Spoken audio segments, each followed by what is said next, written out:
Welcome, one and all, to this week's episode of The Síle Show. Consider this, if you will. We don't arrive into the world with a fully formed sense of who we are. Tell us something we don't know, Síle. Bear with. What we do arrive with is limitless possibility and potentiality. How does that land? Our earliest years are spent absorbing the world around us, watching, imitating, attaching, connecting. We learn what love looks like, what safety feels like, how relationships work, and importantly, whether or not we're feeling a sense of belonging within our own circle of influence. And as we pass through these formative years on our journey of self-discovery, we find our talents, the things that light us up. We practice, we become proficient, we get particularly good at some things, perhaps we even excel at others. And slowly, almost imperceptibly, what we do can become who we think we are. So, what happens then if life takes away the very thing that has become central to our identity? Enter this famous resilience piece that we hear so much of these days. Not, of course, the absence of adversity, but what we make of it. Ouch. No pressure. Because life will inevitably ask things of us that we never anticipated. It will disrupt our plans, challenge our assumptions, and sometimes force us to reimagine ourselves entirely. Well, today's guest experienced bullying as a young boy, struggled with friendship and a sense of belonging, but went on, however, to meet a basic emotional need for status and achievement in sport. He honed his talent and again met basic biological needs for meaning and purpose in being selected to represent Ireland internationally. Sadly, injury soon forced him to leave that world behind, and the question then became, if I no longer am who I thought I was, who am I? Who will I become? So, who have I? Well, without further ado, Seán McNamara, the heartiest of Síle Show welcomes to lovely you. Thank you. Thanks for having me on. It's great to be here and I'm looking forward to talking to you. Seán, will we dial the clock back a little bit? Would you like to tell us about those primary school years? They weren't always full of the hope and the joy and the carefree nature that a youngster might be entitled to have. Yes, so I think anyone really that goes through school, there's always a tiny bit of bullying that goes on. And maybe for me, it was a bit more than just a tiny bit because I did horses all through my life, really, show jumping and eventing. I think I was seen in a Dublin school. It's not common that you're riding horses. So I was kind of bullied and picked on for being that different type of person doing horses. I was never the rugby type of person.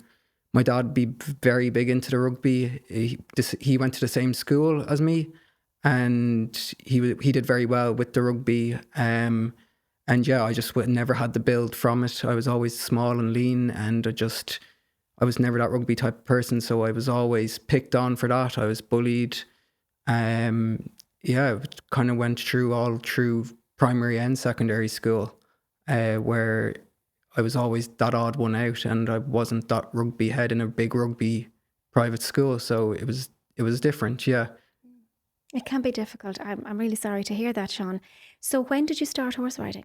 So my family have always had horses. My granddad and granny, they lived on a farm when they were growing up. My aunties all rode, my cousins rode horses. So I always knew that I'd probably fall into that bubble as well. And I did. And I always looked up to my cousins because they were always winning and I wanted to be doing that as well.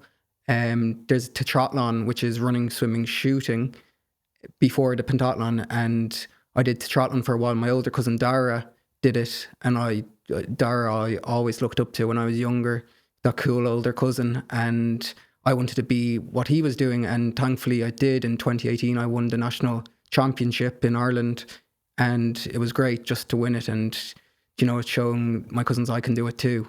So yeah, the riding was always there. Maybe 3 or 4, I think I sat on my first time on the horse, and then it kind of just grew from there. Amazing. So were you riding horses on your own land, or were you going out to horse riding lessons? Yeah, so my granny and granddad had a farm down in Newtown Kennedy. So there was land there was the arena there, and yeah, we were riding on the land. Yeah. Isn't that amazing? So very much in the natural world that you were growing up in, you were out riding horses, but then when you went to school, you felt that you were that little bit different. And the other boy, was it an all-boys school? It was an all-boys school, yeah. And that'd be a little bit difficult, do you think, as well, Seán? I think so, yeah. I do think so. I think the way there's no girls there, they can get a bit lose astray, if you get me. But it was different. And you know what? I was in a really big rugby school that rugby was seen. If you didn't do rugby, you weren't cool.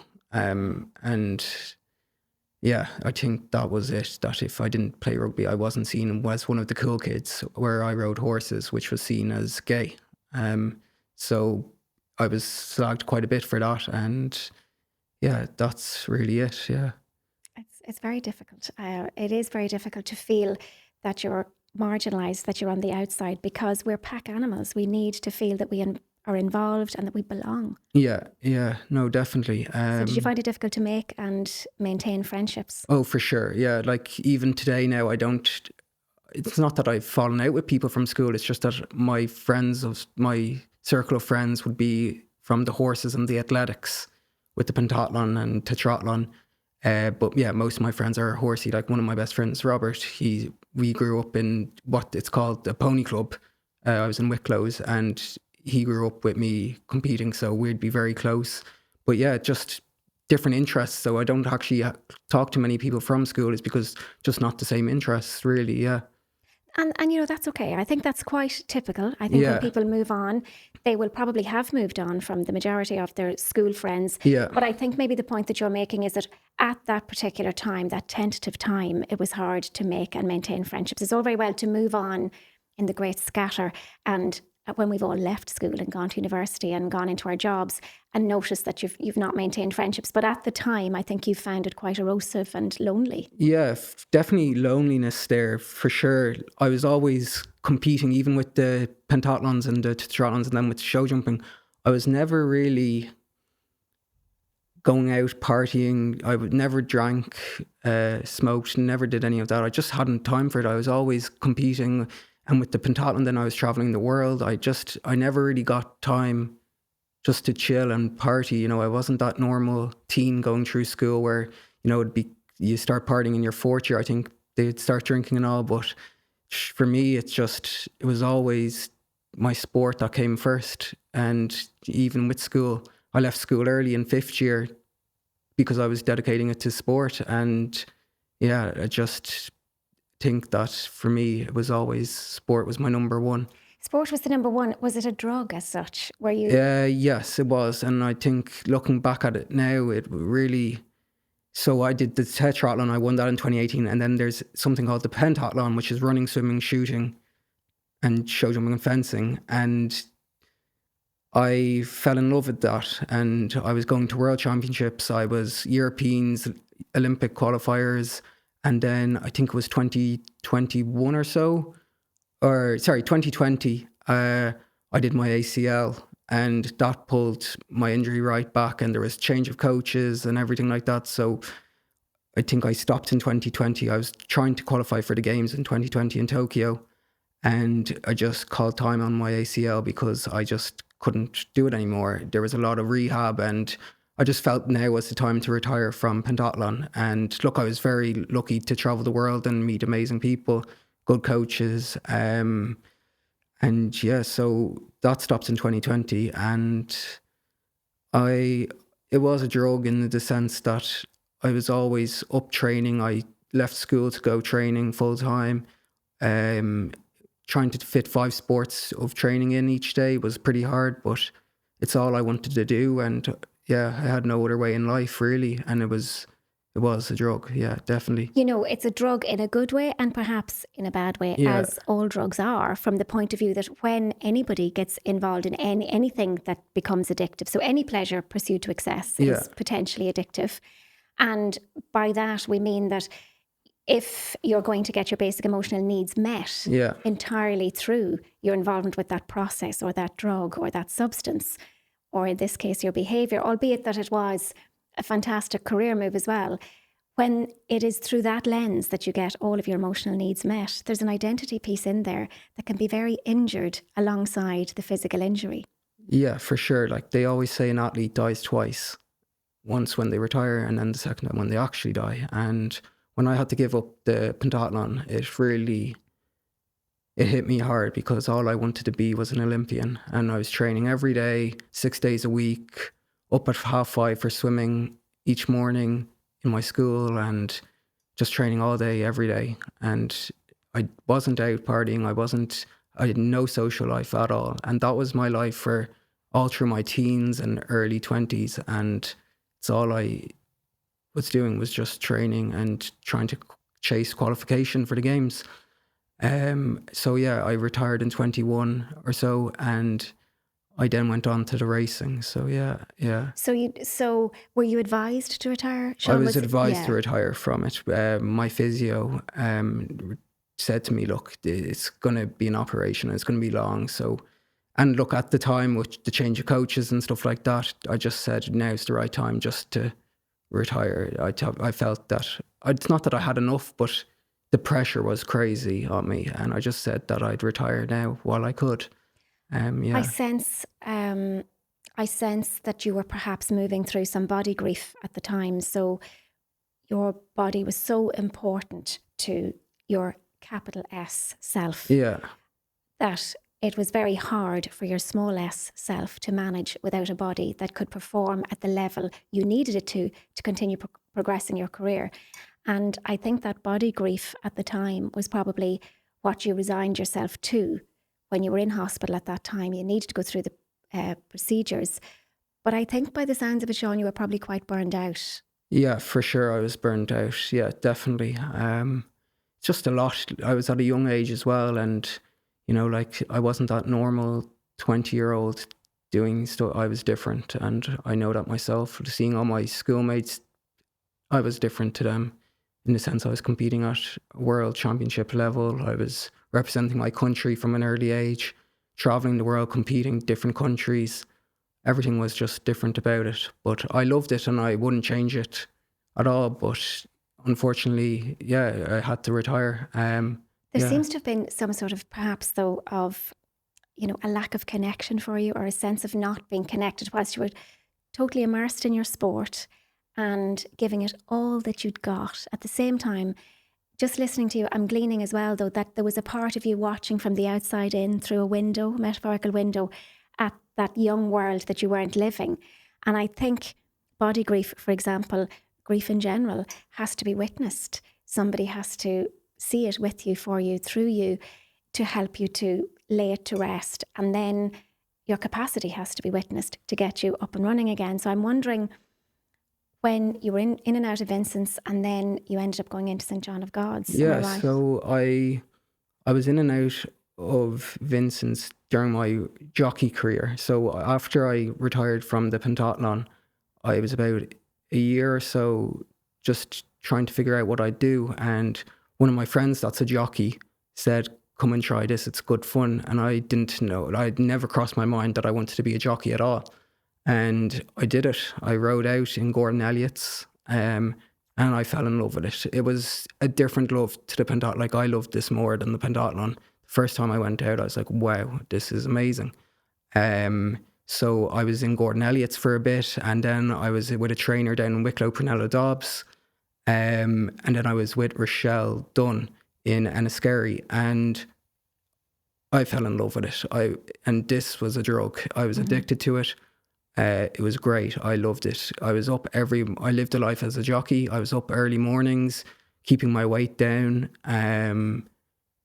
blood, sweat and tears. But unfortunately, I had no luck. I had great people around me, but unfortunately, I just did not have luck. I had 3 accidents.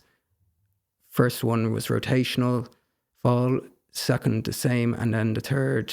And they were all dislocated shoulders and head injuries, and my first one was pretty bad. The horse rolled on me, and I can just remember putting my head to the ground as he was about to roll on me, and I said, "This is it." I honestly thought I was going to die there from how bad the fall was. So my mental health got quite bad. My mental health got quite bad in the sense that I was trying my best and I was doing everything, but anything I gave to it just ended up being back in St. Vincent's on a hospital bed with those 3 very bad falls. And the doctors even said, "You're lucky to still be alive." And they were quite nasty.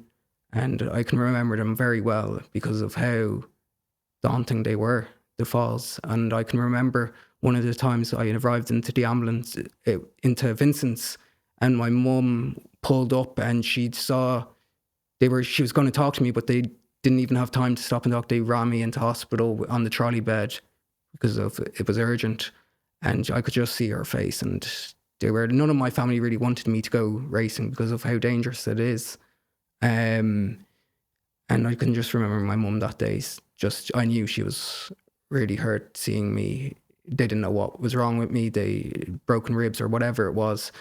She just knew that it wasn't good. So the mental health had a big part to play on. Each time I had dislocated my shoulder, I got into a very bad state as I wasn't riding, and I always wanted to be riding because I fell in love with it. And yeah, so each time my mental health just dipped and dipped and dipped. Anytime I got going and I was supposed to ride in a race, I went downhill again. So then the anxiety and depression kicked in big time.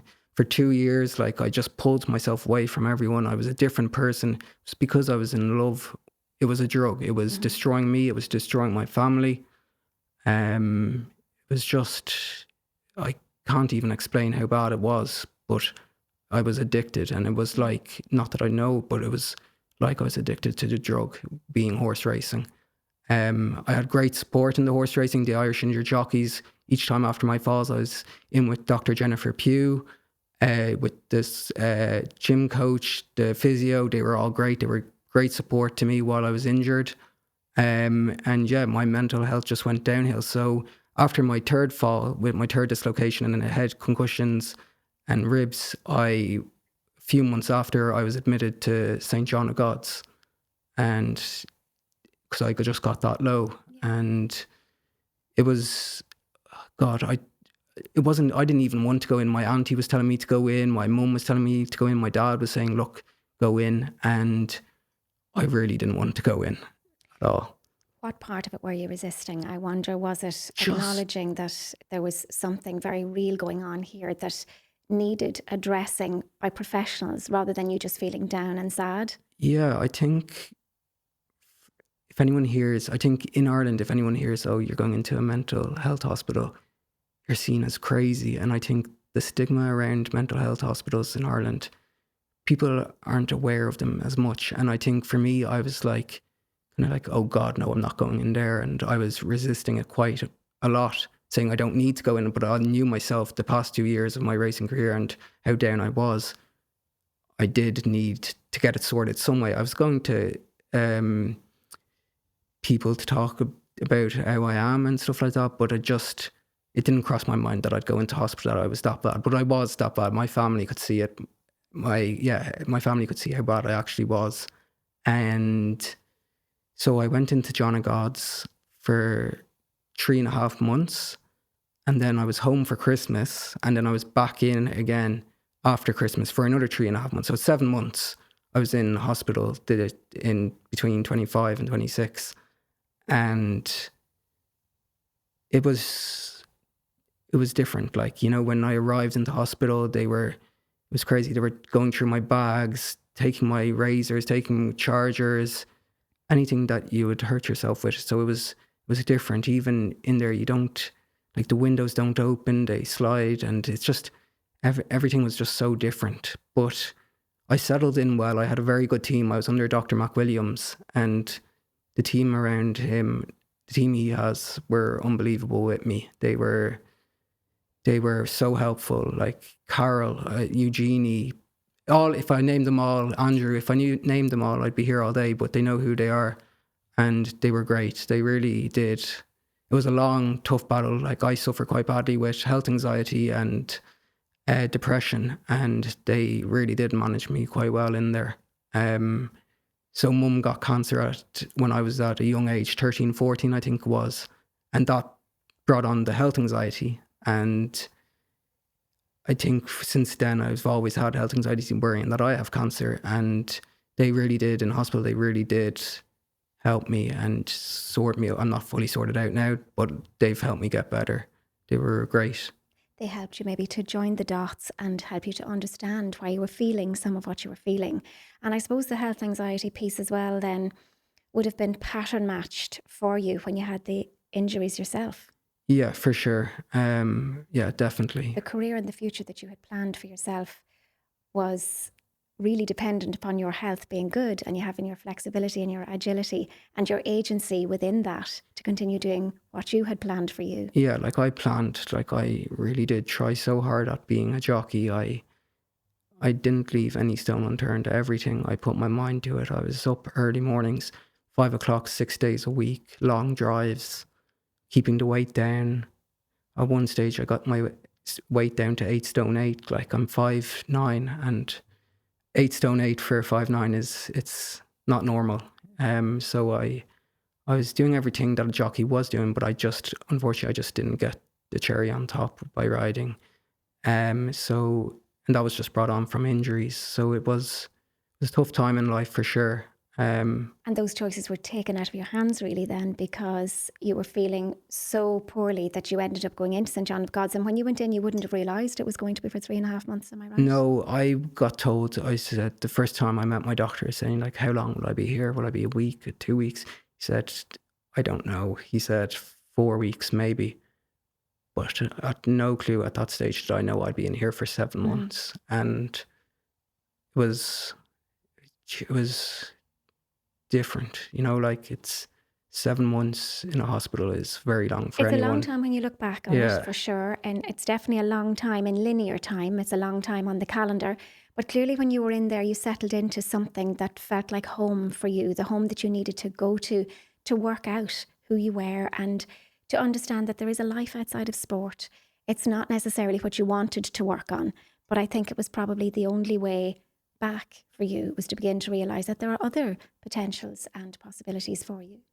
Yeah, I suppose when I went in there, all I could see my life was just racing. And when that ended, after my operation on the shoulder, the doctors told me you should stop now before things get worse. My body couldn't take the falls anymore. I was battered and bruised, concussions, my back, and just... So the doctors in St. Vincent's, Dr. Kieran O'Shea, he was my surgeon, and he said, just for your own sake, stop now. And on medical advice, stop now while you can before it gets too worse. And yeah, going into John of God's was scary. Didn't know what to think of the place. And there's an element, isn't there, of handing over and surrendering and letting go, which is quite a free fall.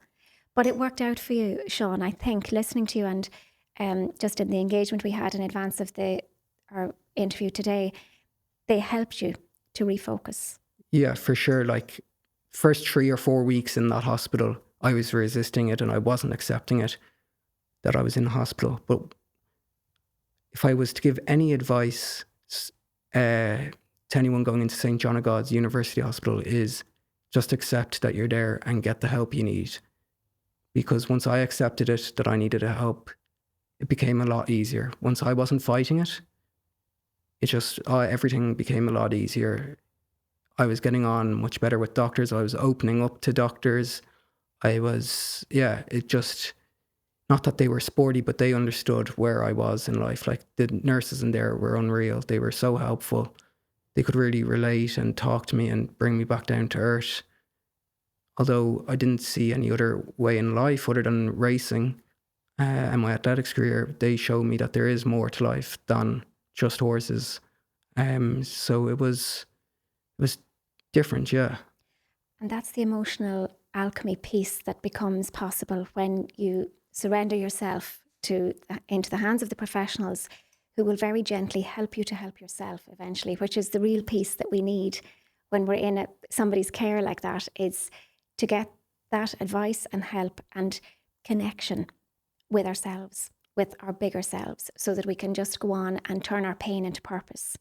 So when you came out at Christmas, I'm wondering, did you feel that you were able to stay out, or was it yourself that decided to go back in? So yeah, Christmas came about and I had 3.5 months done in there. And unfortunately, with mental health in Ireland, you actually only get 100 days on your insurance policy in Ireland, which I think is absolutely shocking. You know, like mental health is one of the biggest killers alongside cancer in Ireland. And after 100 days, you're kicked out of hospital. If you had cancer and you were over 100 days, you wouldn't be kicked out. Mental health is just as big as cancer in Ireland, even in the world. And you're kicked out after 100. I think it's ridiculous. It's not John of God's, it's the mental health system in Ireland is just very poor. So the 3.5 months came and I wasn't ready to go, and I knew it. I was crying at the end saying, God, I need help to keep me in. There was nothing they could do, nothing I could do. So after Christmas, the new year started and your policy renews itself. So that's when I went back into the first time was my parents and my aunties and family telling me to go in. But the second time it was me that was saying, no, I need to go back. I'm not 100%. So I used my new yearly insurance and went back in again. And it did me really good to go back in. It was such a small time frame I was out for, but yeah, the 7 months, it was long. Changed your perspective, I think, on everything. That's a very altruistic statement and overview of your experience, Seán, and thank you very much. There will be plenty of people listening now that really need to know that you were encouraged to go in the first time, and what you resisted persisted until you relaxed into the system and then opened up your heart and mind to the guidance that you might get. So you then encouraged you to go back in the second time of your own volition. So when you were in the second time, had the processes changed? Were you still, what was a day like, or what was a week like? Yeah, so the second time I was still under the same doctor, and the second time I went in, I was still under the same doctor. Nothing really had changed too much, but we could pick up where we left. And it was great because the doctors knew me, the nurses knew me, and I was on the same ward, St. Joseph's, and the nurses all knew me. So it wasn't like I was starting from scratch again. So it was, normal day. You'd get up about 8, I think it was, breakfast, and then meds afterwards. And then you'd meet the team and you'd do activities throughout the day. There was like painting, there was gardening, there was yoga, there was, what else was there? There's all sorts of things just to help it. Group therapy as well. Group therapy, exactly. Yeah, group therapy, meeting your psychiatrist. And then one-to-ones. Yeah, but look, the whole schedule was great. And if I was telling anyone that was thinking about going in, go in and tell them everything. They're not going to, no new story is different to them. They've heard it all, and the second time I really did. Maybe the first time I wasn't 100% honest with myself, but the second time they heard it all. I didn't leave anything that I didn't want to say. And you're not on your own, Seán. A lot of people, even with addiction issues, might end up going into residential care the first time for depression. And so they think that's what they're dealing with. And then they might even go in a second time for some other issue until they finally go in and address the fact that no, they are addicts. And that's what can happen. There are comorbidities with situations like this. And you mask a lot and it's not by choice. It's not that you're consciously trying to delude people. You are not aware of the part of you that is so very hurt at any given time. And I love the fact that you had a routine that sounded quite community-based from the very beginning. And I wonder, were you meeting a lot of those basic emotional needs for connection and achievement and involvement and community in St. John of God's that maybe you missed out on in your teens and your young adult years? Possibly, yeah, I think so.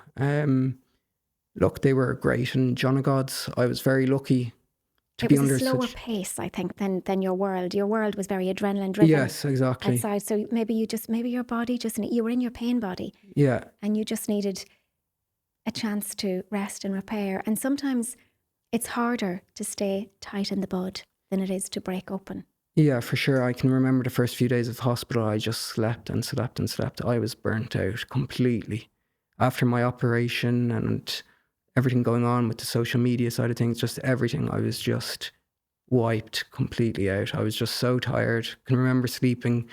The nurses kept coming in and checking me, and I was just wiped. But the nurses, they were great. I was opened up to them fully the second time, and they really did help me in there. Yeah. And so they met that need for attention that we all have. We all have a need for a quality exchange of attention in our lives. So when we tell somebody something, we have a basic emotional need that they're turning their full attention towards us and really hearing what we're saying and responding to that rather than just throwing out an answer anyway. And I think by the sounds of things, people were very invested in their work and then became very invested in you as a person. Yeah, for sure.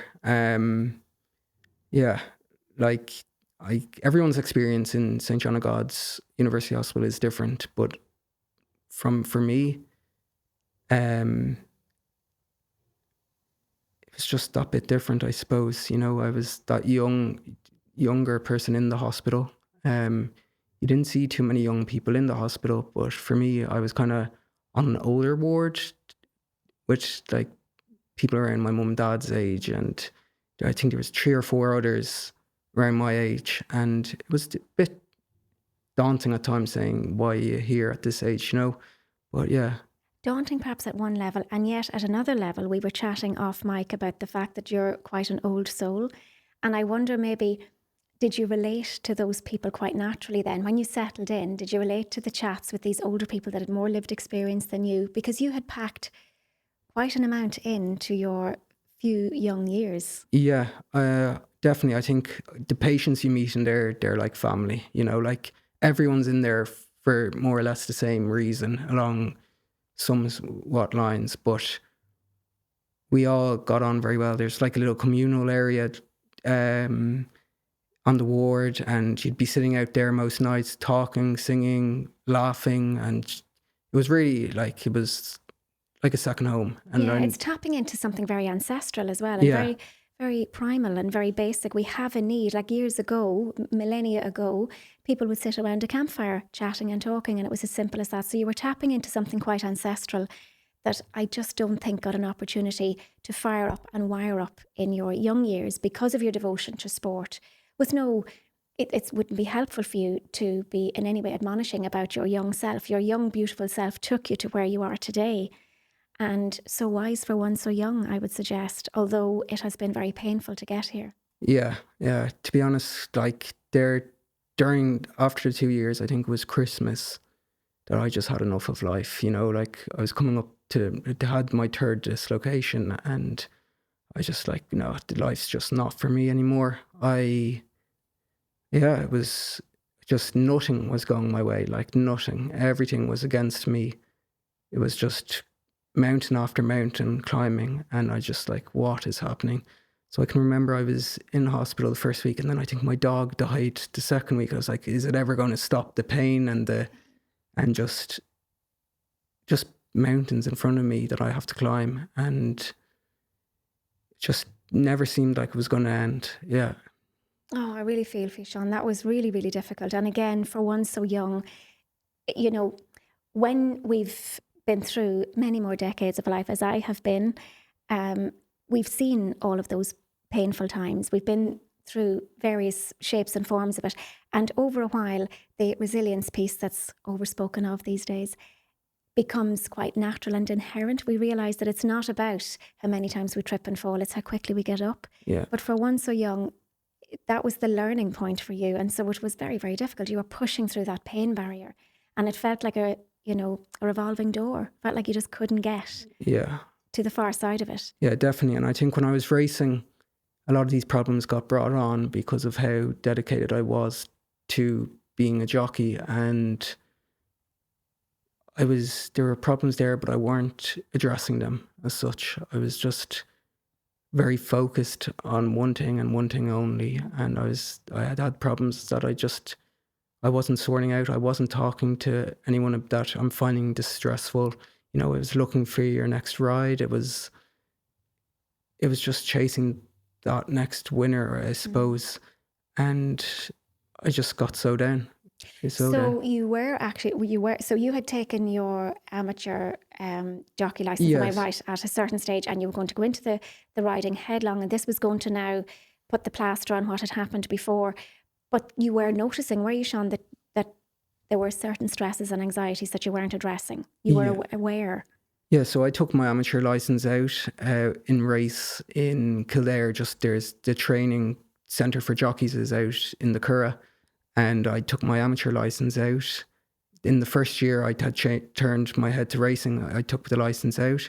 Maybe it was a bit too soon, but I just wanted to do it, and so I did it. I took the amateur license out. So about a year later, then I was in one of the trainers' yards, and that's when the first fall happened. And a week before that first fall happened, I was down to ride in Cork, and unfortunately I didn't get to ride in Cork because the dislocation happened, the fall happened, the concussion. So that put that off, and each time I was getting going again and supposed to ride in a race, the fall kept coming back. I was just very unlucky. It wasn't like a fall where you just an easy fall. They were horses that were rotational falls and while jumping and stuff like that. So they were quite bad. So I was very unlucky in that sense. It was very mitigating. I mean, an injury of any kind. I mean, literally, even I was communicating with you, but I think maybe you saw some of the posts I had on my socials. I've taken on what I'm trying horse riding now in for the first time ever, and not for the faint-hearted. Yeah. And one day and this sounds so silly, but I actually did I hurt my finger, hurt my nail? I'm not even sure what it was, but I'm so new to the sport that I hurt, I think it was my finger or maybe my nail, I'm not sure. And I know that sounds so silly, but actually I couldn't finish the lesson properly with the best of intent, because even the tiniest of injuries, you need to be in the whole of your health to ride the horse, to hold the reins, to give the horse the right message as well, that you're feeling safe, because the horse is reading everything from your breathing about your sense of confidence on them, and it doesn't work out for you if you're not feeling well. No, so to have a big injury and a real injury, I can only imagine at the level that you were competing, it just was mitigating. Yeah, for sure. Like, I think out of all the sports in the world, I think jockeys are just incredible. Yeah. They are incredible. They'll have such bad falls and they'll get back up and ride again. I think I admire them so much. And you know, like you see footballers throwing themselves on the ground and they're down for about 5 minutes. You see a rotational fall, a horse landing on someone, and they're back up the next and riding in the next race. You know, it's long hours, dieting, everything. And they do the work every day. And it's most of them are working 6-7 days a week. Yeah. And it's credit to them. Like, I can't get over how much it is. You tip your hat to them. Well, we tip our hats to you because you're amazing as well. For you, at that early stage of your life, you did it as well as all of these people that you admire so much. It just seems not to be the path that will unfold for you going forward. But when you did it to the same expert level. Yeah. You are equally as amazing. You have all of those skills and talents. You put them into your sport and you achieved all that there was to achieve for one so young. And that was the morning of your life. And then you've got this little transitional period, and you will do something wonderful with the afternoon of your life, taking from the skills that you've learned throughout your young years. And definitely, I'm sure, in and around the same industry. So you were talking about your social media representation. Yeah. So I've a big following. I think I've over 100,000 followers on Instagram between Ireland, UK, mostly from the athletics and then from the racing. I had a good few sponsors along the way, 2 big ones being Herbalife Nutrition, and TRI Equestrian would be one of the. TRI is probably one of the biggest horsey shops in Ireland. They're based out in the Curragh, and they have a shop up in Northern Ireland now as well. So I got sponsorship off them, and then when I was doing the athletics, it was Herbalife Nutrition. So I was very lucky to have great people around me. And do you not still have those anymore? I don't. No, I don't. It was when I stopped racing and stopped my athletics, we stopped it on good terms, but there was no need for them to keep on sponsoring me when I wasn't doing it. So, but I was very lucky to have big sponsors on my side. And then I had Kumara, which is a small business, I have them as well on my side. But yeah, I had good people around me. You're very gracious, Sean, Yeah. and it comes very easily to you, I think, to afford credit to all of the people that support you and help you to move forward in life. Talk to me about your family. You speak of your family in equally supportive ways. Yeah, so mum was always real horsey, so I was kind of always looking up, looking up, and she'd always be out riding, so that's where I kind of caught the bug.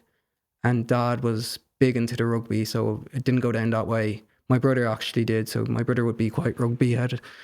But yeah, they were always traveling with me to each country to go competing. They'd always be there. There wasn't any competition where my dad or mum weren't there. They were always on the plane with me, traveling to that next competition. Championing you. Yeah, no, they were And great. do you have a very special aunt in your world? Is there one particular aunt, or are they all very special? They're Your all godmother? very special. Yeah, they're all very special. Probably one that I got quite close to during my time was Iseult, and yeah, she'd be one I got quite close to when I was down in the slums trying to battle it. But yeah, no, look, everything was grand. Yeah. Is that your godmother by any chance? No, it's not my godmother. You've spoken of your godmother. Yeah, so my godmother is actually, she's not related to me. Her name's Jenny Kavanagh, and she's horsey as well. And she was a great help through the horsey career. She still rides every day, and yeah, she was a great help. Yeah. And Sean, are you still riding at all? I know you're not riding competitively. No, I'm not riding at all now. I've been told quite clearly from the doctors, from Vincent's, not to ride. Okay. Just How in do case. you feel about that? Yeah, it's grand. You know, like, yes, it's difficult, but in John of God's day, Jay showed me more to life than racing. I made it official when I announced it on my Instagram, and everyone was shocked, to be honest. But look, it is what it is. It was such a heartfelt post. Yeah, and it was so real that it was arresting for any of us who read it. It's still up there on your page. I welcome anybody who's listening to this to go and have a look at it and just hold space for you and keep you in the light, because it can't have been easy to do that. No, definitely not. And I think people needed to have answers. People were questioning, where have I gone and what am I doing? No one really knew I was in hospital for that long and after the falls. So I think when I announced it on my Instagram, it blew up the post. I think it nearly 500,000 views on it. It's crazy. And the amount of text messages I got saying that, oh, they've been in a bad space, it's really helped people. So that's great. And I'm really happy for that. And if it was any advice, it's just to talk to people, you know, like maybe that's the road I might go down next, is something to do with mental health in Ireland, because it needs to be changed for sure. And what about even, Sean, you know, the mental health and the emotional fitness of jockeys in particular, and people involved in modern pentathlon, because the endurance of that is quite unique. You know, actually, I'd love to chat with you if you have time, if you have the headspace to chat with me about each of the 5 disciplines. So you know, I think anybody who involves in that is already a very enduring individual, but there's definitely a niche, I would imagine, for somebody who has the life experience in the sport, and particularly then your experience at the end when life forced you to reinvent and, I suppose, to all intents and purposes, await the arrival of an awareness of who you are when you're not that person that you thought you were going to be in the beginning. I wonder, is anybody working in that area? Yeah, I'm not too sure, to be honest. With the pentathlon anyway, there was running, swimming, shooting, show jumping and fencing. The show jumping actually is no longer in it anymore. That got changed to obstacle relay now. So they're running over obstacles, because the horse riding got taken out before the Olympics. And that's changed now. But, you know, you're training every day for 5 sports. You could have 3 sports on one day. Then you could have gym as well, physio. So it was taking up a lot of time. All you were doing was eat, sleep, train. I know. And that's all you were doing. And maybe missing out on that downtime and just the capacity to do no thing with the same intent. Maybe not, you know, a racing brain, not understanding how not to be chasing the dragon all the time. Exactly, yeah. And to be honest, since I stopped the pentathlon, I wasn't giving myself a break saying, oh, maybe I'll do something else. It was back into another heavy sport and chasing that drug again with the horse racing. And so it's sort of defining yourself all the time, Sean, on what you could achieve and share with the world, as an achievement rather than just being and being happy to be. So a human doing rather than a human being. Yeah. And not even realizing it. Yeah, I don't know when I was doing it, was I really that happy? But when I was doing it, I always wanted to get to the top. So very competitive. Yeah. Quite perfectionist, maybe hard on yourself. Oh, for sure, yeah. What about, would you say that the fencing was the hardest? What was the hardest of the disciplines? I'd say the swimming for me was the hardest, yeah. Like that's probably where I lacked the most in. But look, I had great coaches around me that trained me well. I think, yeah, the swimming would have been the hardest. You know, like you were up at 5 a.m. to go swimming, and yeah, which is just... So you're swimming against other people. Well, you're swimming in lanes with other people, but you're against the clock yourself. Am I right? Yeah, exactly. Yeah, so all the time. Look what you went through, Seán, all the time. Meeting a target, chasing something. It's no wonder that you were burned out. It was a lot of time, and yeah, swimming was great, but training for 5 sports every day of the week was crazy. Yeah. There wasn't much downtime because spreading yourself very thinly. Exactly. And then, what did you do for downtime, or did you have downtime? Can you recall downtime sleep. at all? Yeah, sleep. It'd be pretty key as well to get your good night in. Yeah. And then with the racing, even like you'd be up at 4:35 going to wherever the yard is. You could be down in Wexford, you could be, I think one day I was in Tipperary, then I was back up to Wicklow and then out to the Curragh for the afternoon. And you're always on the road with the racing, as much as with the pentathlon as well. But yeah, the racing, you were eating on the go. There was no downtime really at all. Yeah. Yeah. And when you were so before racing I'm just interested, when you said racing has been taken out, the horses have been taken out of the pentathlon, I wonder, in the blinking of an eye, had the horses not been in it when you were doing it, would you maybe have gone into the riding at all? Was one a natural progression from the other, or did it go back to your childhood and the fact that horses were always in your young mind? Yeah, I think if horses wasn't in the pentathlon, I don't think I would have done it. Yeah. Isn't it amazing, the sliding doors opportunity? Yeah, so the main reason I did try it out was because the horses were in pentathlon. I never really saw myself as an athlete at all. It was just the horses was in it, so I said I'd give this a go. So I did, and I loved it. And yeah, And have they amalgamated 2 of the activities now into one? So the laser run. Yeah, so the laser run is you'd run and then come in, shoot, run, come in, shoot. So they're not real guns; they're laser pistols. So you're not having to put the bullet in and blah blah.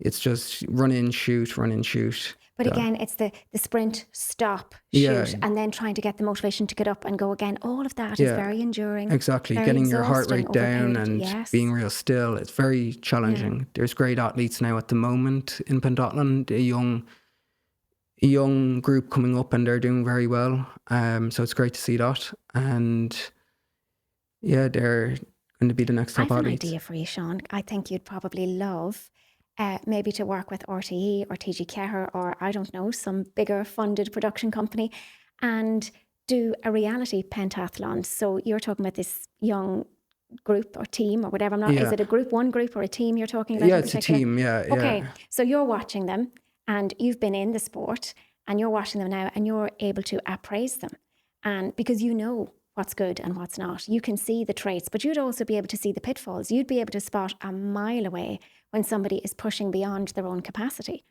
So wouldn't it be a lovely, as long as we protected the sport, wouldn't it be a lovely new series of programs on telly where we watch that? I've never seen it on telly. Yeah, for sure. I had to go rummaging to find footage to be able to know what I was talking about for today's interview. Yeah. It's not many people know of pentathlon in Ireland. So it's very small.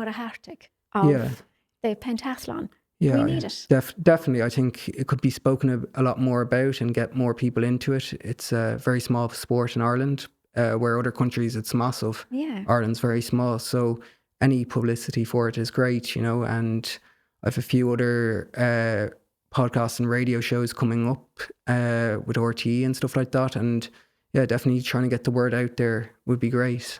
Are you talking about getting the word out there about pentathlon as a sport, or about the challenge for an individual involving at such an elite level so young? I think challenge for a young person. Yeah. I glean from you that that's your message of the moment. Yeah, I think that and the mental health side of things. Yeah. Like there's so many people out there suffering. You just don't realise it, and people don't talk. And, you know, I didn't talk and I kept it all bottled up, but I'm going to try to change that in Ireland. It's something I really want to do. And, you know, with the podcast here today, and then I was asked by Miriam O'Callaghan to go on and News Talk FM. I've been asked a lot of people to go on radio shows now as well because they've seen my post and it's just blown up. So I'm looking forward to getting the word out there and letting people... And advocating for wellness. And I suppose you spoke a little while ago about the twice in one's life that you might die if you're an athlete, once when you retire and once when you actually transition. And I'm wondering if when you do this other work, perhaps in advocacy, will you be able to leave the morning of your life behind, put it down completely, and maybe meet your basic emotional needs more healthily so that you get to the point where you might realise, oh, it wasn't a bad thing that I died when I retired. I died to that very busy, very exhausted, very burned out person that I was and didn't realise at the time. And I birthed onto a new version of myself. Yeah, I think so. Definitely. This new self is great. Like I'm doing a lot of social media work. My social media has kind of kicked off a good bit now in the last while and I'm enjoying it. You know, I'm talking to people on it. People are reaching out. I'm giving advice. So yeah, it's great that I can part ways with that and not having to look back at it too much. Although social media can be a bad place at times as well, but you can make it work for you. You can make it work for you. Like, so sometimes I suppose in life, Seán, it gets to the point where we have to loosen our grip on the narrative or the story that we were telling ourselves. So there is no dear doubt but that you were through a horrific period of time. Equally, a very enjoyable time per se, in that it was what you set your sights on and you achieved. You were absolutely brilliant. You represented your country internationally. I mean, who can do that? Who dons the Irish jersey? Yeah. It's amazing. That's the piece. That's the prize piece to take with us. Yeah. And perhaps your period of time in John of God's was the bridge, that beautiful bridge of light between that world and the wonderful world that awaits you.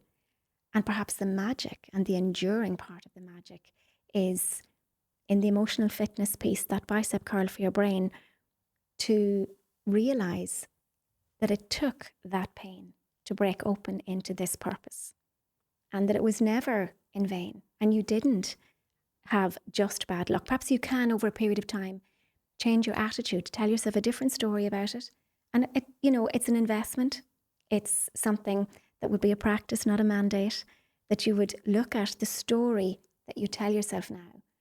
And when you're ready, dial down the emotional arousal from the pain of before and rise up into the wisdom of today. Yeah, for sure. Definitely. Yeah. Yeah. No, what you're saying is right. I think the next few weeks is going to be life-changing for me. Like going on all these radio shows and podcasts, I just think the next few weeks is going to be life-changing for me. I've got a good bit on. My social media is blowing up. And yeah, I just think it's going to be different. Well, I think you're amazing. I think you're doing wonderful work. I think you're doing life-changing work for all of the people that choose to shoehorn into this and take lessons from it for their own lives, but mostly for yourself. I can see a beautiful agility and agency and authenticity. That AAA of your heart is happening and it's going to fuel the new you, for sure. I can sense it. I think your countenance even changed when you talked about the potential and the potentiality of doing different things and excelling. Yeah, for sure. Definitely. Yeah, I'm definitely going to use it as fuel. It's a lot to talk about, but I really do think I can make a change to this world about mental health. It's something that I'm not going to stop now. I think I'm going to go until my voice is heard. I was in John of God's actually just yesterday, and they were saying how great it is that I'm actually breaking the silence about mental health and putting myself out there. You know, I've got so much support on social media about, I thought I'd get hate and all this, but no, everything. I think I got one bad comment out of all the comments I got on my post. It was just one bad comment, and it was just amazing to see. You know, Kelly Harrington even commented, like, wow, it's mind blowing. Yeah. Other people text me She's like, gorgeous. yeah, no, She's gorgeous. I met her in Dublin. Yeah, I admire her big time. And, you know, like when people text you, that it just hits home, you know, like it's great that people are out there appreciating you for sharing your story. Because you know what, Sean, the vulnerability part of that is your strength. Mm. It's, you know, exposing, sharing, as long as it's done consciously, as long as you're aware of what you're doing and you're doing it for the higher good and for the betterment of you. It's great that it benefits other people as well. But if you're doing it from the right vantage point, it's the best thing because it fuels the next chapter. Adversity can actually fuel the greater part of you rather than make you small or keep your world small. Yeah, definitely. So what's next? You're doing all of these interviews? Yeah, all of these interviews, doing social media work. Were you working? Did you tell me recently that you were working? Yeah, I was working. I decided to go down the car sales route. I did, and unfortunately I was let go. So that was another bummer in the road recently, but look, I'm not too fussed about it. I'm very busy at the moment with social media. So it was, look, everything happens for a reason. So yeah, it was a bit of a bummer, but yeah, a lot of radio stuff now in the next few weeks, podcasts. And are you interested in cars as well, by the way? I am, yeah. No, I am. I love my cars. Yes, I'm wondering, are you an adrenaline junkie? You need to be careful with that. Yeah, definitely, I'd say. But I think I'd love to go on Love Island. That'd be one of the biggest things. So if they're watching, you heard it first on the Síle Show. Yeah, right? definitely. Yeah. I'd love to give that a crack. All my friends say you'd be hilarious going on it. You would be brilliant. Yeah. So Ireland is totally behind you for that. Representing your country again. Exactly. Yeah. So it'd be a great crack. But yeah. Or Sean, set up your own Love Island. Possibly. Love Island in Ireland. Yeah, possibly. Yeah, we'll see. But yeah. Well done you. That's fantastic. So you're looking, I think you're ready for visibility, Sean, is what I'm hearing. Let me feed back now what I think we've just discussed. And when we discussed the unfortunate experience that you had as a youngster where you felt different because, and a little bit marginalised, not because of anything you did, but rather because what you weren't doing that was in alignment with what your buddies at the time were doing. So you had an interest in sport. It kept you somewhat busy and therefore unavailable to your friendships at the time. And you experienced that as loneliness. You went into your teens, totally dedicated to your sport, following it shoulder to the wheel, 100%, and then very unfortunately dogged by injury, and you retired out of one career into another, more injuries, and then that period of darkness. Yeah. But the light is in your eyes and in your life now when you talk about visibility, when you talk about being camera facing, front facing, people facing, going into Love Island. I mean, come on, that's fun. Yeah. You know, are you going to reparent and close the gap on those young years that you didn't get to enjoy in a carefree way? And at the same time, continue to do your advocacy for emotional fitness. Yeah. It's not that I didn't enjoy my years as athlete, being an athlete in the racing and pentathlon. I enjoyed every minute of it and I wouldn't change it for the world. It was just, I don't know how to explain it, but it was challenging. But I did, that was my life. The pentathlon was my life for 10, 12 years, you know. So it's something that I'll always hold close to my heart, and with the racing as well, be pretty close. Like I'm still friends with a lot of jockeys and it's great to see them being successful. So yeah, I'll always keep those in my heart. No, I think you explained it perfectly well, Sean. I think you explained it in a way that we can absolutely tap into and understand. You loved it and you were focused on it and you gave it everything. You were totally addicted within it. Yeah, definitely. I think though there might be a part as you look back in the rearview mirror of perhaps noticing that there was a stress with it that was hard to reconcile. And there was maybe a loneliness and an isolation and an aloneness with it for all obvious reasons because you had to train so hard. But now as you look back, I suppose through a different lens, you might realise that there were parts of that were very hard on your adolescence and your young adult years where you just couldn't be carefree. Yeah, definitely. for any top sports person, the pressure that people are under is crazy. You know, like you're performing for your sponsors. Like my sponsors were on to me all the time. You have to perform for them, perform for your family, perform for your friends. There's a lot of pressure being a top sports person. So I know what it feels like, and I don't think anyone does realize how tough it is and the amount of pressure that you are under as an athlete at that high level, because you have to live it to understand it. And if you haven't, you just don't know. Absolutely. Yeah. I totally accept that, and I hear the message that you're going to be able to get across so eloquently. And I know that there'll be so many people in that very elite world will absolutely want to hear your story, and they'll take a permission slip from that to take the foot off the gas every now and then and find somebody to talk to when, not necessarily when the cracks are obvious, but when the pressure points are obvious. You don't want to wait until there's a crack. You want to feel the pressure and turn to somebody on time. And I also think then for people who aren't in the competitive world that you were in, Seán, or working at that elite level, just even to hear a young man being able to be strong in his vulnerability, I think that's the biggest message that I'm hearing here. Is it's the farthest away from the story you're telling, but I think that's where the real work will be done. Yeah, I think me coming public about my life will change a lot for younger people. Younger people don't talk. You know, like you're seeing so many suicides happening, and it's awful to see because people aren't talking or opening up, you know. And when I started to open up a lot more, things became a lot easier. I found one person, and I was talking to her. She's my aunt, and I told her everything.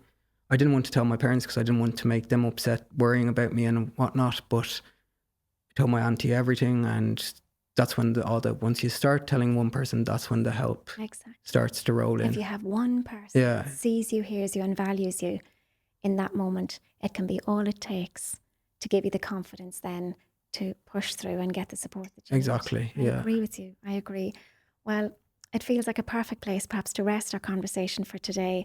And it remains only for me to wish you well and to know that we'll be watching you from the Síle Show and supporting you. We'll be your biggest champions. You're an absolutely amazing young man. And Ireland is lucky to have you representing our gorgeous country again, this time in a different field. Perfect. Thanks so much for having me on. I really appreciate it. And there you have it. Seán's story brings us back to something that the Stoics understood so deeply. We can't always choose what happens to us. Life will interrupt us, derail us, and sometimes take us somewhere that we never intended to go. The obstacles, the blocks, the setbacks, and the challenges that we encounter along the way can, however, become the very things that develop us. They ask something different of us. They require us to adapt. They can reveal strengths, capacities, and possibilities that may have remained undiscovered had life continued along the path that we planned for ourselves. For Seán, that journey eventually brought him to St. John of God's, as we discussed today, where with the right support, something began to shift, not necessarily in what had happened to him, but in how he began to see himself and what might still be possible for him. And perhaps that's where the emotional alchemy began.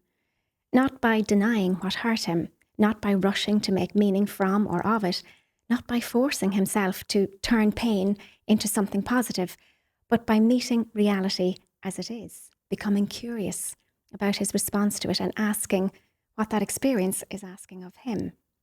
The Stoics understood that we may not control the event, but we have agency in the way we meet it. And so, dear listeners, your task for this week is to choose just one experience that has hurt you, something that still carries an emotional charge. Rather than suppressing it, meet it with compassion and curiosity. Ask yourself, what story am I telling myself about what happened? Then perhaps ask, am I speaking from the wound, or am I speaking from the scar? Consider the corrective work, the reparenting, if you like, that you can do now to loosen your grip on that narrative, the story that you've been telling yourself about what happened. Because trauma isn't simply the event itself, it's what can remain activated in the body and the nervous system, physiologically and emotionally, long after the moment has passed. When we can allow what once hurt us to become part of our wisdom rather than continuing to be a source of suffering, we're practicing emotional alchemy, that conscious process of transforming difficult emotions into awareness, wisdom, and personal growth. And in that way, the obstacle isn't merely in the way, it is in fact the way. As Marcus Aurelius also reminds us, if thou art pained by any external thing, it is not the thing that disturbs thee, but thine own judgment about it. And it is in thy power to wipe out this judgment now. And so it is.